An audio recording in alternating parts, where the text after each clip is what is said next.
¿Qué tal? ¿Cómo les va? Bueno, les cuento que inauguramos hoy nuestra etapa por streaming porque, como muchos de ustedes saben, la televisión pública no nos dio la posibilidad de continuar allí. Hoy vamos a abordar un tema muy debatido. Vamos a tratar de profundizar al máximo posible para que pueda ser muy útil para ustedes, y el tema es alfabetización inicial. Le voy a dar la bienvenida a nuestras dos invitadas, una por Zoom, otra presencial. Le doy la bienvenida a Mirta Castedo. ¿Cómo estás, Mirta? Hola, ¿qué tal? Muy buenos Bueno, días, muchas gracias por la invitación. un gusto tenerte en el programa, y estamos también con Sandra Ramal, secretaria de Educación Provincial en SUTEBA. Bueno, vamos a tratar de pensar juntas todo lo que hoy circula de ideas, de opiniones en relación a la alfabetización inicial. Ustedes saben que a lo largo de la historia de la educación, y seguramente Mirta, vos misma, Sandra, te debes acordar, en realidad se ha trabajado con muchos métodos distintos. Se alfabetizó con métodos muy diferentes que los fueron reflejando incluso los libros de lectura. A ver si me ayudan: el método silábico, el global, ¿cuál más? ¿Cuál recuerdan? El de la palabra Global, generadora, ¿cuál? global analítico había. Claro, exactamente. Y bueno, si traemos algunos de los libros del siglo pasado, vamos a ver reflejado un poco todo lo que estamos diciendo. Había un libro que se llamaba Muchachito, y por ahí, bueno, aparece una lectura donde dice, fíjense, lon, lan, len, lin, lun, y ¿se acuerdan? ¿Qué te hace pensar esta página, Mirta? Bueno, me hace pensar en principio del siglo, había muchos de ese principio del siglo pasado. Así Este, es, así es. había muchos de ese estilo. Me hace pensar en la pandemia, donde volvió a aparecer muy fuerte el tema de los métodos silábicos. Y también me hace pensar en que acabo de ver unos materiales de, que usan en una de las provincias para nivel inicial, donde los niños tienen que hacer renglones de sílabas. Claro. Bueno, Es uno decir, ahí, que nunca nada desaparece del todo. sí, uno ahí piensa qué poco atractivo, ¿no? Esto de leer sílabas que no quieren decir nada, ¿no, Sandra? Claro, yo pensaba, ¿no? Cuánto tiempo, cuánta historia, ¿no? En relación a la enseñanza de la lectura y la escritura, y pensaba, ¿no? En nuestra organización sindical, que haciendo un poco de historia, allá por la década del 90, nosotros empezamos a trabajar fuertemente con investigaciones y procesos de formación permanente, de la mano de Delia, ¿no? Porque De Delia Lerner. de Delia así Lerner, es. con un equipo muy importante, Beatriz Einserberg, Claudia Rodríguez, Gladys Bravo, y en el cual nosotros nos posicionábamos desde las investigaciones, ¿no? Posteriormente de la década del 80 en adelante, de Emilia Ferreiro, ¿no? Claro. Que hablaban de un paradigma totalmente diferente, ¿no? Así Y cómo es. se reactualizan nuevamente estas propuestas anteriores. Claro, porque por otro lado esto no se dio solo en la Argentina, en muchos países hubo algo así como una revisión, y recuerdo que había unos americanos, Kenneth Goodman, que decía que así con las sílabas se presentaba el lenguaje particionado, roto, ¿no? Y bueno, coincidíamos por supuesto. Y después hubo otro libro, también más o menos de la época, que se llamaba Pininos. Y en Pininos ahí se podía leer algo un poquito más avanzado, pero fíjense que decía: la nena monona lee, la mala no lee, la nena olía a lelí. Uh-huh. Bueno, entonces uno piensa, a ver, tan preocupados que están hoy desde el gobierno nacional, desde el gobierno de la ciudad, porque aparentemente los chicos no comprenden los textos. Para que haya algo que comprender, tiene que haber un texto que diga algo, ¿no? ¿Cómo lo ves, Mirta? Sí, primero, vos mencionaste a Goodman y ahí hay una cuestión a recordar. Nosotros en nuestra perspectiva estamos totalmente de acuerdo con no presentar el lenguaje desde unidades sin sentido. Pero lo que el desacuerdo con el Full Language, con la teoría de Goodman, tiene que ver con que eso no significa que en algunos momentos, de manera sistemática además, no es en algunos momentos de azar, sobre esas unidades con sentido, que por lo menos son palabras, sino enunciados, sino textos, hay un análisis de sus elementos internos. Uh-huh. Es decir, no se deja, no es que nunca estamos mirando dentro de la palabra y analizando dentro de la palabra, ajá, pero partiendo de unidades con sentido. Claro. O sea, porque nunca partiríamos de una sílaba. Sí. Bueno, y ustedes saben que por estos días y unas cuantas semanas atrás, desde el propio gobierno nacional se lanzó el Plan Nacional de Alfabetización. Esto no fue solo en San Juan, fue en todo el país, fue con un acto en el que habló también el presidente. Y bueno, y aparecieron a partir de este lanzamiento del plan muchas críticas. Lo primero que se dijo es que los chicos no aprenden a leer y escribir, y que por lo menos que no aprenden en los primeros grados. Esta fue la primer crítica que se planteó, y junto con eso aparecieron estas ideas, como estamos viendo, que el constructivismo fracasó, que es un método fallido. Sería entonces bueno empezar a pensar, bueno, ¿qué es esto del constructivismo y si realmente fracasó? Bueno, primero me parece sería importante contextualizar, ¿no?, la presentación de este programa nacional que se hace en un contexto de fuerte desfinanciamiento educativo, ¿no? Y sobre todo en un contexto también de fuerte desprestigio y de intento de desprestigio del trabajo docente. Creo que en realidad estos mensajes, discursos que aparecen en los medios de comunicación y con algunos voceros, hacen planteos, entiendo, simplificadores, ¿no? Porque el proceso de alfabetización lo entendemos como un proceso complejo, multidimensional, y en el caso de la provincia, que después voy a comentar más adelante, hemos avanzado mucho, en primer lugar, a partir de algunos acuerdos nacionales del Consejo Federal de Educación, como es la resolución 174 del 12 y su correlato normativo en la provincia de Buenos Aires con la 81, que habla de la unidad pedagógica, que por primera vez se identifica, se postula la posibilidad de que primero y segundo sea un bloque alfabetizador, una unidad pedagógica, ¿no?, que rompa un poco la estructura, ¿no?, tradicional de la escuela primaria. En relación a esto que decís, bueno, una de las críticas que aparece es que hay algunos que consideran que se puede alfabetizar en un año, ¿no? Por ahí tenemos un título, hace 30 años que en la Argentina se dejó de enseñar a leer y escribir. La verdad, es un título que habría que ponerlo en interrogación. ¿Qué opinas, Mirta?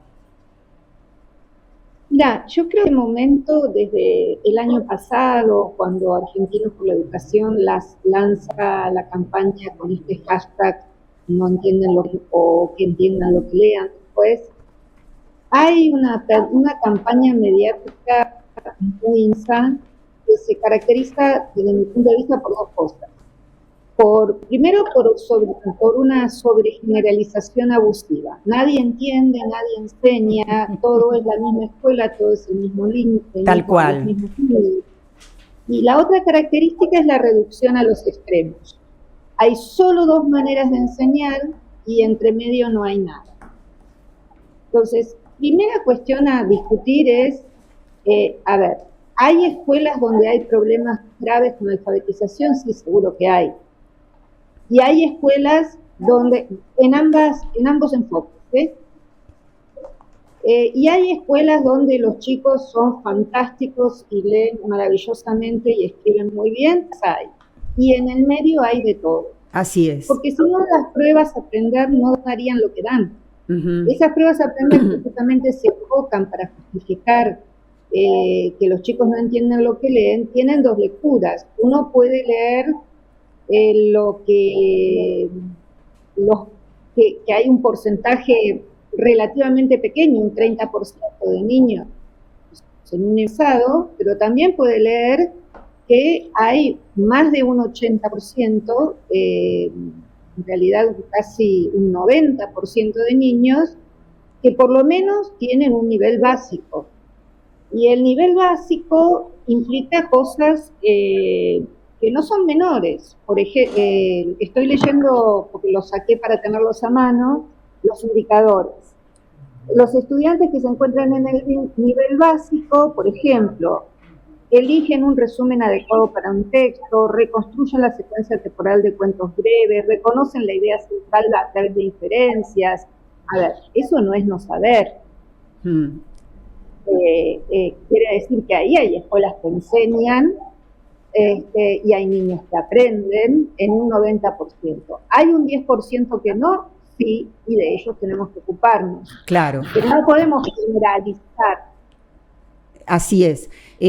Bueno, retomando un poco algo que mencionaba Sandra hace un momento, también cuando se dice que fracasó, hay que tomar en cuenta muchas otras variables, ¿no? Las condiciones de trabajo, no es lo mismo primer grado de 15 chicos que de 30, no es lo mismo si hay pareja pedagógica que si no la hay, no es lo mismo si los docentes tuvieron acompañamiento que si no lo tuvieron. Claro, porque decíamos al inicio, ¿no? Estos discursos simplificadores, reduccionistas de ese proceso, y hay condiciones multidimensionales, como que tienen, como decías vos recién, que tienen que ver con condiciones de trabajo, con la cantidad de alumnos por sección, con la posibilidad de tener en la jornada laboral espacios y tiempos colectivos pagos para poder reflexionar sobre una práctica, para poder validar, para poder planificar, diseñar esas propuestas de enseñanza que mejoren la calidad de los... Y también, sobre todo, materiales didácticos, equipamientos. Y te quería comentar que en el caso de la provincia de Buenos Aires se han recibido más de 4 millones de libros de propiedad. Este año, a partir del 2022, 2023, 2024, de propiedad individual. O sea, que para poder llevar adelante un proceso de alfabetización de calidad se necesitan condiciones, muchas condiciones de trabajo y sobre todo, acompañamiento, ¿no? Acompañamiento de formación permanente. Claro, esos chicos se llevan a su casa y es importante justamente contar con un ambiente alfabetizador. Quería retomar, Mirta, también algo que vos habías dicho cuando valorizabas lo que sí saben los chicos. Todos recordamos cuando vino Emilia Ferreiro y trajo esas investigaciones tan interesantes, como uno de los ejemplos era que si nosotros le decimos a un chico que escriba pato y escribe AO, antes era interpretado como ese chico no sabe nada y sin embargo sabe un montón, y eso lo aprendimos a partir de cómo Emilia con sus investigaciones nos aportó cómo los chicos aprenden. ¿Qué nos decís? Sí, bueno, esa fue eso realmente fue un cambio en la alfabetización. Es decir, entender las respuestas aproximadas de los niños y entender que no todos los tipos de errores son el mismo error, fue un giro muy importante. Ahora, eso no resuelve el problema, en sí mismo no resuelve directamente el problema de la enseñanza, porque a partir de ahí empezó toda la investigación en didáctica, en la enseñanza. Claro. Eso nos afectó. Hay algo que nosotros no estamos entendiendo, no estamos teniendo en cuenta. Hace reformular la forma de enseñar. Pero la forma de enseñar se construye teniendo en cuenta este referente, pero es muy distinto que pensar que el chico va a evolucionar solo, que es una de las interpretaciones, o que solamente con ofrecerle un ambiente alfabetizador y con experiencias y en prácticas de lectura y escritura va a evolucionar solo. También es un error pensar, cuando se salen esos titulares que se dejó de enseñar, que en general quieren decir se dejó de enseñar de la manera tradicional. Claro. Pero además no es cierto que se dejó de enseñar. No es cierto que se dejó de enseñar, pero además también lo que es cierto es que hay montones de escuelas donde se sigue enseñando de la manera tradicional, y yo me atrevo a decir que yo creo que en la mayor parte de las escuelas se enseña de manera híbrida. Sí. Se enseña combinando muchas estrategias. Así es. Que provienen de distintas teorías. Entonces sí, algunas cosas han cambiado más generalizadamente, pero otras siguen absolutamente instaladas. Sí, vos sabés que también una de las cosas que se plantean en las críticas, que son muy difícilmente comprobables, entiendo, y me parece dudosas, es que se cuestiona que los chicos escriban en imprenta y se dice que con la cursiva escriben más rápido y mejores textos. Yo personalmente escribo más rápido y mejores textos con la computadora. Claro. Porque con la cursiva me resulta imposible, porque mi cabeza va más rápido que lo que puede mi mano. Sí, leí recientemente un artículo de Ana María Borzone donde cita una serie de estudios que supuestamente apoyan esa idea. Ahora, nosotros no fomentamos especialmente que los chicos escriban en imprenta mayúscula. Parece ser algo que los chicos eligieron desde el inicio. Y hace muchos años que lo que sí fomentamos es que la escritura de los textos que lee aparezca en la letra en que van a aparecer los textos escritos durante toda la vida, es decir, en imprenta, obviamente pues están impresos, pero con oposición mayúscula y minúscula. No fomentamos que, hace muchos años que estamos de acuerdo en no fomentar que sea solo con imprenta mayúscula, porque eso sí dificulta. Bueno, y otra de las cuestiones que aparecen es que se dice que los docentes no corrigen, como si eso además fuese un abandono del alumno, y uno se pregunta, ¿el error es siempre un horror? Claro. Mirá, qué bueno esta pregunta, porque en el caso de la provincia de Buenos Aires, en el cual nosotros venimos articulando la política pública, ¿no?, con la política educativa y cultural del SUTEBA, te quiero comentar que en provincia se viene llevando adelante un programa de intensificación de la enseñanza, ¿no?, en la unidad pedagógica. Y digo, y estas cosas por ahí no se saben, pero digo, es revolucionario ¿en qué sentido? Primero porque no es cierto que no se evalúa. En todo caso, digo, en la provincia se están haciendo evaluaciones al finalizar el tercer ciclo, en tercer grado, al finalizar sexto. También se están haciendo evaluaciones en primero, en segundo y en tercer grado, con sondeos. ¿Y qué es lo interesante de esto? Digo, porque por eso hablaba de la complejidad, ¿no?, de este proceso. Lo interesante es que existe varias etapas. Una primera etapa que implica enseñar por un tiempo determinado las propuestas de enseñanza, donde se planifica, se discute. Una segunda etapa que tiene que ver con la corrección, no con claves de corrección previstas por la Dirección General de Escuelas de la Provincia de Buenos Aires de Educación Primaria. Y una tercera parte tiene que ver con el análisis de las producciones, ¿no?, de los chicos que nos permitan, ¿no?, reorientar las prácticas de enseñanza. O sea, que realmente no es que se espera que los alumnos aprendan espontáneamente. En todo caso, digo, implica una serie de intervenciones de trabajo colectivo, de planificación, diseño y evaluación para mejorar esas prácticas de enseñanza, ¿no?, de la lectura y la escritura. Claro, porque evaluar no es una mala palabra, a veces aparece como algo muy, muy peyorativo, muy peligroso, pero todo depende de cómo se evalúa, qué se evalúa y cómo se leen esas evaluaciones y qué decisiones se toman después. Vamos a ver otro ejemplo que sale un poco al encuentro de otra de las críticas, que es cuando dicen que cuando se trabaja desde la teoría constructivista, los chicos adivinan. Vamos a ver, ahí la propuesta que se hace es que los chicos puedan decir dónde dirá bicicleta, dónde dirá andan en bicicleta y dónde dirá los chicos. Entonces, a ver, Mirta, también, ¿qué opinás? Porque hay una diferencia muy grande entre adivinar y pensar, adivinar y, no sé, descubrir, comparar, relacionar. ¿Qué nos decís?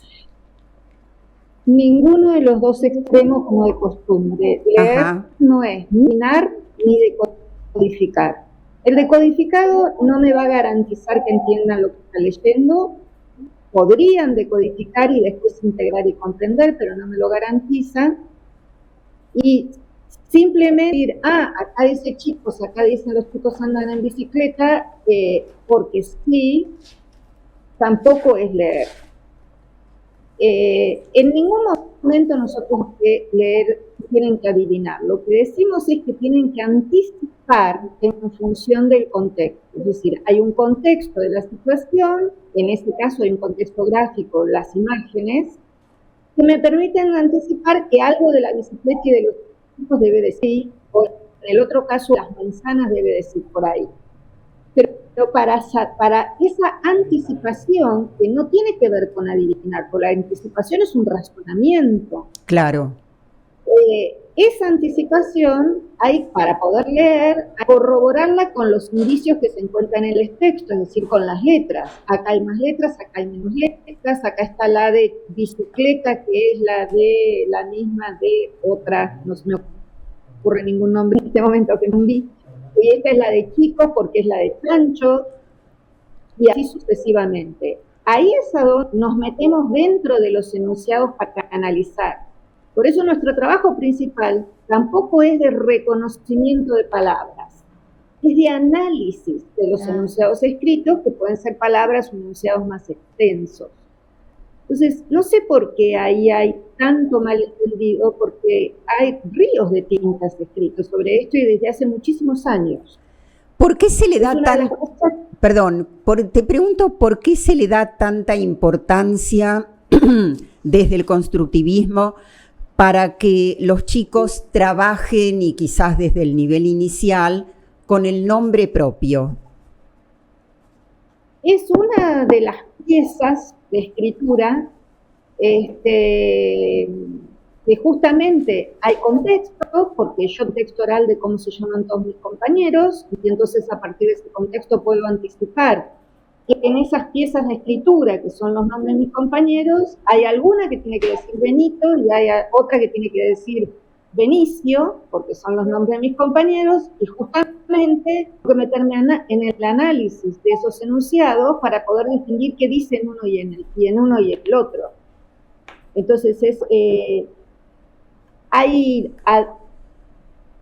además de anticipar, bueno, el nombre propio nos enseñó Emilia eso, y después hubo trabajos de muchos otros investigadores que desde el punto de vista antropológico y sociológico y psicológico nos muestran la importancia desde el punto de vista social y afectivo que tiene el nombre, pero tampoco es que sea la única pieza de escritura. Claro. También nos enseñó Emilia algo muy importante, que seguramente en el conjunto de nombres propios de los niños en un aula están todas las letras del abecedario. Así es. Y entonces, estudiando los nombres, conocemos las letras, lo cual no quiere decir, ya corto porque sé que tengo que ser breve, lo cual no quiere decir que no haya un abecedario en el aula, también tiene que estar. Claro. Bueno, algo que circula en este momento como propuesta y que se está llevando en realidad ya a cabo, no desde este año, sino desde hace algunos años en algunas provincias, es esto de la conciencia fonológica, la fluidez lectora y, como decíamos antes, alfabetizar en un año. Claro. ¿Los docentes están receptivos a esto? Yo creo que en el caso, te vuelvo a repetir, voy a hablar desde la provincia, se viene haciendo un acompañamiento desde la política educativa y nosotros venimos articulando. Creo que obviamente nos paramos en las propuestas, en las investigaciones de Emilia Ferreiro, ¿no? Y todos los avances posteriores en investigación didáctica y aquellas experiencias que dan cuenta que modificando las modalidades de enseñanza se pueden garantizar, ¿no? Pero yo creo que van ingresando, intentan los discursos, te decía al inicio, de generar este sentido común que en poco tiempo los chicos y chicas aprenden. Yo lo que quiero plantear con respecto a ese punto es que esto, más que verlo como algo ingenuo, inocuo, tiene por detrás un interés muy fuerte, mercantilizador y funcional, ávido a muchas empresas, podemos decir, sectores empresariales que intentan vender programas como si hubiera un método eficaz o no para poder enseñar a leer y escribir a cualquier chico en cualquier contexto y por cualquier persona. Y se los venden a los gobiernos. A los gobiernos, claro, algo que nosotros venimos denunciando, ¿no? A nivel nacional. Y digo, y esto es lo peligroso, pero en la provincia de Buenos Aires en particular, que no puedo decir lo mismo del resto de las provincias, se viene disputando fuertemente el sentido, ¿no? El sentido de entender la alfabetización, entendido como un eje principal, como una práctica social de lectura y escritura, como decía Mirta recién, con sentido, ¿no? Como lo hace la gente cuando lee y escribe, ¿no? Con propósitos determinados en situaciones determinadas. Y bueno, es una disputa. La alfabetización está en disputa y bueno, se está trabajando muy fuerte, ¿no? Para desconstruir estos sentidos. Bien, Mirta, queremos escuchar tu reflexión sobre esta propuesta de conciencia fonológica, fluidez lectora. Voy por el otro lado, ya que Sandra es mucho más competente que yo para hablar desde el punto de vista político, voy desde el punto de vista teórico. Sí. A ver, nosotros sabemos, y lo mostró un artículo de 1996 publicado en la Harvard Educational Review, cuya autoría es de Sofía Vernon y Emilia Ferreiro, que la conciencia fonológica avanza de la mano de la conceptualización de la escritura. Es decir, que cuando los chicos van avanzando en sus conceptualizaciones, por supuesto no avanzan solos, algunos sí, pero la mayoría avanzan por las situaciones que les ofrecemos y las intervenciones con las que los ayudamos a aprender.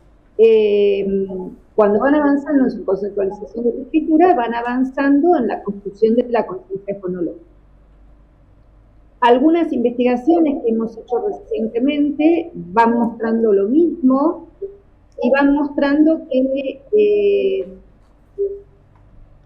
por cualquiera de los dos caminos que se tome, desde el punto de vista metodológico, siempre que las situaciones contengan escritura, no cuando se hace ejercicio de conciencia fonológica solo oral, la conciencia se va construyendo, es decir, no Nadie piensa que alguien que escribe alfabéticamente, si ninguna teoría sostiene que alguien que escribe alfabéticamente no puede separar los enunciados en fonemas, pero va de la mano de la escritura. Y eso lo dicen autores de conciencia fonológica, no lo decimos nosotros.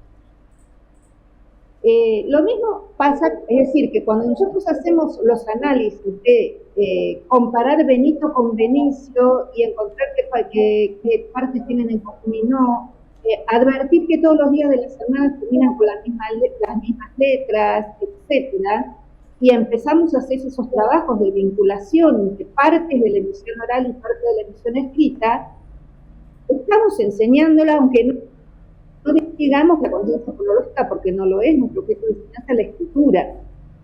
Y algo parecido pasa con la fluidez. Uh-huh. La fluidez es una propiedad de la lectura, específicamente de la lectura en voz alta, que nosotros empezamos a trabajar desde primer grado, pero no trabajamos la fluidez como objeto de enseñanza, lo que trabajamos es la lectura, entre ellas la lectura en voz alta. Entonces, cuando trabajamos con niños de primero, vamos a leer el diálogo canónico de Caperucita y el Lobo y seguimos con el dedo lo que vamos leyendo y lo leemos y lo interpretamos, estamos trabajando fluidez. Claro. Es decir, pero no estamos diciendo que enseñamos fluidez, porque para nosotros no es el objeto de enseñanza la fluidez. También hay autores de cognitivistas que sostienen eso, ¿eh? Claro. Tom Smith, por ejemplo, dice, la fluidez es una propiedad de la lectura en voz alta, no es un contenido de la lectura. Claro, claro. Bueno, son muchos temas. También me pongo en el lugar de los docentes de nivel inicial, de primero y segundo grado. Pero retomo en relación a esto algo que decía Mirta. Efectivamente hay muchas maneras de enseñar y hay muchas maneras de aprender.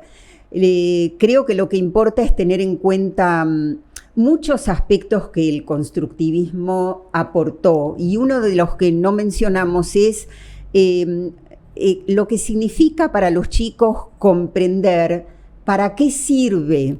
Exacto. Aprender a leer y escribir. Claro, yo me quedé pensando en esto, ¿no? Porque en realidad lo que se pone en debate también es el modelo de sujeto, ¿no? De ese sujeto que queremos que aprenda, que aprenda, ¿no? Como ciudadano, ciudadana libre, donde sean reconocidas sus culturas, sus patrones lingüísticos. Y también se pone en debate acá el tipo de docente ¿no? que enseña, ¿no? Uh-huh. Si es un docente que reproduce programas elaborados por otro, o se piensa un maestro productor de conocimiento, como un productor, como un trabajador intelectual que produce conocimiento en colectivo desde la perspectiva institucional. Y digo, me parece que esto es importante poderlo poner en la mesa, porque el proceso de alfabetización, las prácticas de enseñanza de la lectura y la escritura requieren condiciones de trabajo colectivo, lo decía recién Mirta, de análisis, evaluación, reorientación de esa práctica de enseñanza, y nosotros obviamente ¿no? luchamos y queremos que sea una justicia social para todos y todas, que puedan aprender ¿no? de manera adecuada, ¿no? Sí, creo que hay que valorizar la experiencia de los docentes y saber que siempre hay, no sé qué pensás, Mirta, algún margen de libertad. Es que es como cuando decimos de los niños no piden permiso para aprender, los docentes no nos están pidiendo para enseñar. Y toman lo que de lo que saben y de lo que han sido formados, lo que pueden organizar para cada momento de su clase. Es una situación única cada aula. Eso no quiere decir que eso es en común. Eso no quiere decir que los diseños no penetren en las prácticas, pero pensar un diseño curricular va a prescribir lo que tiene que hacer un docente, va a ser ausente, no hay implementación. Sí. Nos vamos despidiendo y nos vamos a ir despidiendo con bibliografía como lo hacemos siempre. Nosotros les proponemos en esta oportunidad 2 libros. Uno de ellos es Leer y escribir en la escuela, lo real, lo posible y lo necesario, de Delia Lerner. Y les proponemos también Lectura y escritura, preguntas y respuestas, de Ana María Kaufman y Adriana Gallo. De verdad está muy bien colocado ahí lo de preguntas y respuestas, porque seguramente van a encontrar un montón de las preguntas que ustedes harían en relación a estos procesos de aprendizaje, de alfabetización. Y tenemos, Sandra, también para recomendar las revistas digitales, ¿no es cierto? Sí. Porque la SUTEBA publica, ¿qué revistas? Bueno, tenemos 2 revistas digitales, la 737, Territorio de Libertad, con temas culturales, políticos, educativos, y también La educación en nuestras manos. Recientemente hicimos una entrevista justamente a Mirta, que la recomiendo, y otras, así que podemos después compartirlas, si te parece, Mirta. Sí, aprovecho para decir una vez más, lo dije muchas veces, los sindicatos no están solamente para pedir aumento. El aporte que ha hecho siempre SUTEBA a través de sus revistas y en congresos a la formación y a la capacitación docente es enorme, y con los mejores especialistas. Así que en estas revistas van a encontrar entrevista a Mirta Castedo, nuestra invitada, que ha trabajado con Emilia Ferreiro, que es profesora emérita en la Universidad Nacional de La Plata y miembro del Consejo Consultivo de la Red Latinoamericana de Alfabetización. ¿De despedida? Bueno, no, me quedo pensando, ¿no?, que cuando la escuela está centrada en las prácticas de enseñanza, se avanza con procesos de alfabetización de mayor calidad, y que son necesarias un entramado de políticas públicas, de formación permanente y de condiciones de trabajo que permitan hacer posible, ¿no?, que todos nuestros chicos y chicas aprendan mejor. Gracias, Sandra. Te despedimos. Mirta, también a vos. Gracias. Bueno, y antes de despedirme yo, quiero agradecer muy especialmente a la CETERA, que nos acompaña y hace posible que hagamos este programa. Nuestro tema fue alfabetización inicial, así que recordemos entonces esto, que leer es mucho más que decodificar, y que los chicos piensan mucho acerca de cómo está organizado nuestro sistema alfabético de escritura. Entonces, no perdamos esa riqueza de cómo piensan cada uno de ellos y cómo van avanzando. Gracias, hasta la próxima. Es mucho más que la historia interrogada, la escuela es mucho más.